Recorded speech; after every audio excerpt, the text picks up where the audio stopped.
In today's video, I'm going to teach you how to create a new workspace in Base44.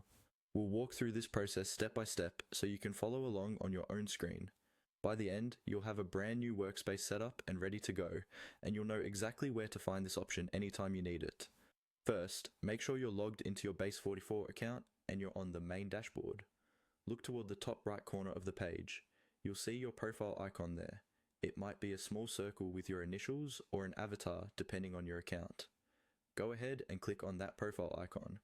This opens a small menu that gives you access to things related to your account and your workspaces.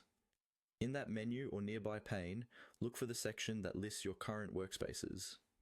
You should see the name of the workspace you're using now, and right beside that list, you'll see a plus sign, or plus icon, next to the word workspace. This plus sign is what you'll use to create a new one. Move your cursor over to that plus sign and click it. Once you click the plus sign, Base44 will take you to the Create Workspace page. Here, you'll see a simple form asking for your workspace name. This is where you type in what you want to call your new workspace. Choose a clear, descriptive name that makes sense for how you'll use it. For example, you might name it after a team, a client, or a specific project. The more specific you are, the easier it will be to keep things organized later, especially if you end up with several workspaces. Click into the workspace name field and carefully type your chosen name. Take a moment to double check the spelling and make sure it's exactly how you want it to appear.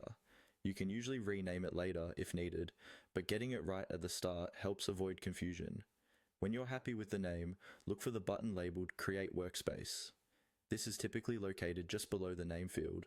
Go ahead and click on Create Workspace. Base44 will now set up your